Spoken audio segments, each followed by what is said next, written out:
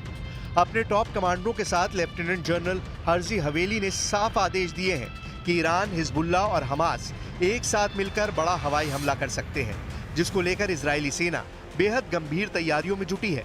Computer पर एक एक तैयारी की डिटेल समझी जा रही है। वॉर मीटिंग में लेफ्टिनेंट जनरल हर्जी हलेवी के चेहरे पर चिंता की लकीरें दिखती हैं कि इजराइल 300 दिन की गाजा जंग के बाद अब सबसे बड़े खतरे का सामना करने जा रहा है।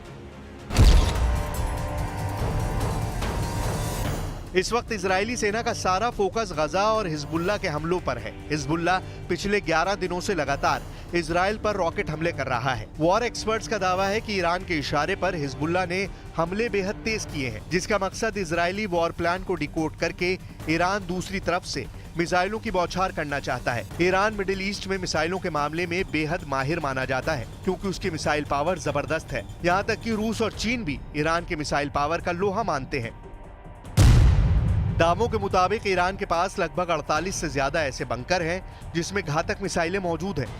लेकिन दिक्कत यह है कि ईरान से इजराइल के बीच की दूरी 1700 से 2000 किलोमीटर तक है। ऐसे में ईरान के पास एक ही रास्ता है कि उसे इजराइल पर हमला करने के लिए ऐसी मिसाइल मिले जो इजराइल को एक ही हमले में तबाह करके रख दे। इसी जरूरत को ध्यान में रखकर ईरान ने अभी तक इजराइल पर घातक हमला नहीं किया है, क्योंकि चीन और रूस ने ईरान को बड़ा हमला करने से पहले पूरी तैयारी करने को कहा है। खासतौर से ईरान को 2000 किलोमीटर तक मार करने वाली ऐसी मिसाइलों से रूस और चीन लैस कर देना चाहता है, जो इजराइल को बचने का मौका ही ना दे। यानी ईरान की राजधानी तेहरान से इजराइल के तेल अवीव पर सीधा और बड़ा हमला राष्ट्रपति पुतिन, राष्ट्रपति शी जिनपिंग, ईरान के supreme leader ayatollah Ali Khamenei को साफ संदेश दे चुके हैं कि रूस और चीन आखिरी दम तक ईरान के साथ हैं। अब ऐसे हालात में देखना होगा कि अगर ईरान घातक मिसाइलों के साथ साथ फाइटर जेट F4 फैंटम से हमला करता है, तो ऐसे हालात में इजराइल दोहरे हमले से कैसे निपटता है।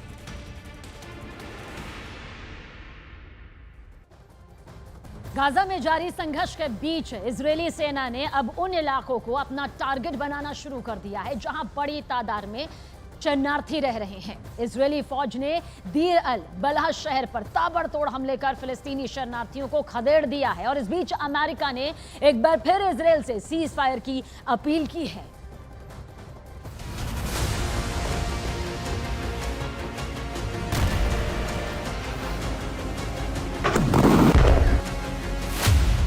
गाजा में खूनी संघर्ष के बीच पलायन।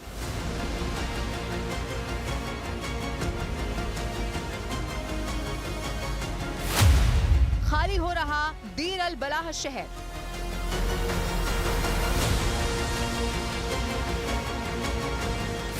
भारी गोलीबारी से बचकर भागे शरणार्थी।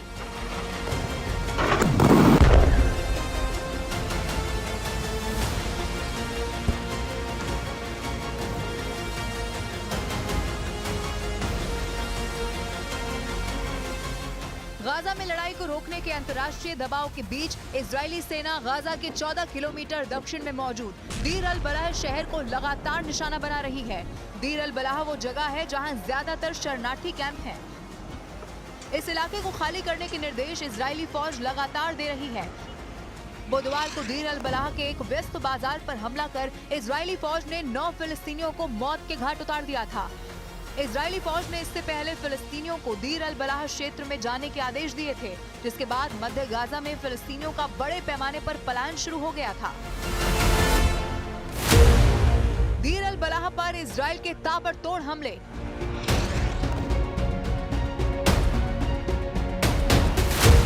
शरणार्थियों को कहां मिलेगी पनाह? इजरायली सेना की तरफ से किए गए ताबड़तोड़ हमलों में घायल हुए लोगों को गाजा के अलक्सा अस्पताल में भर्ती कराया गया। शरणार्थियों के सामने अब सबसे बड़ा सवाल ये है कि वो जाएं तो आखिर जाए कहां? दीर अल बलाह को अब तक सुरक्षित मान रहे शरणार्थी अब पलायन करने को मजबूर हो गए हैं। इजरायल की ओर से जारी हमलों के बीच लोग कार, ट्रक और खच्चरों पर परिजनों के अलावा जरूरत का कुछ सामान लादकर गाजा के दक्षिण में मुख्य सड़कों की तरफ निकल पड़े हैं। अमेरिका ने फिर दी सीज फायर की नसीहत।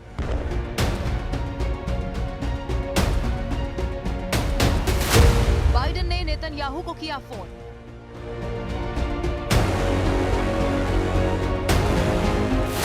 मिडिल ईस्ट पहुंचा अमेरिका का महाबली।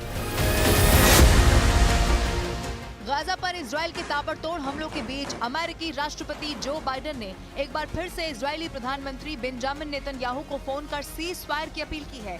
ईरान और इजरायल के बीच खिंची तलवारों के बीच अमेरिका का अब्राहम लिंकन एयरक्राफ्ट कैरियर भी मिडिल ईस्ट पहुंच गया है।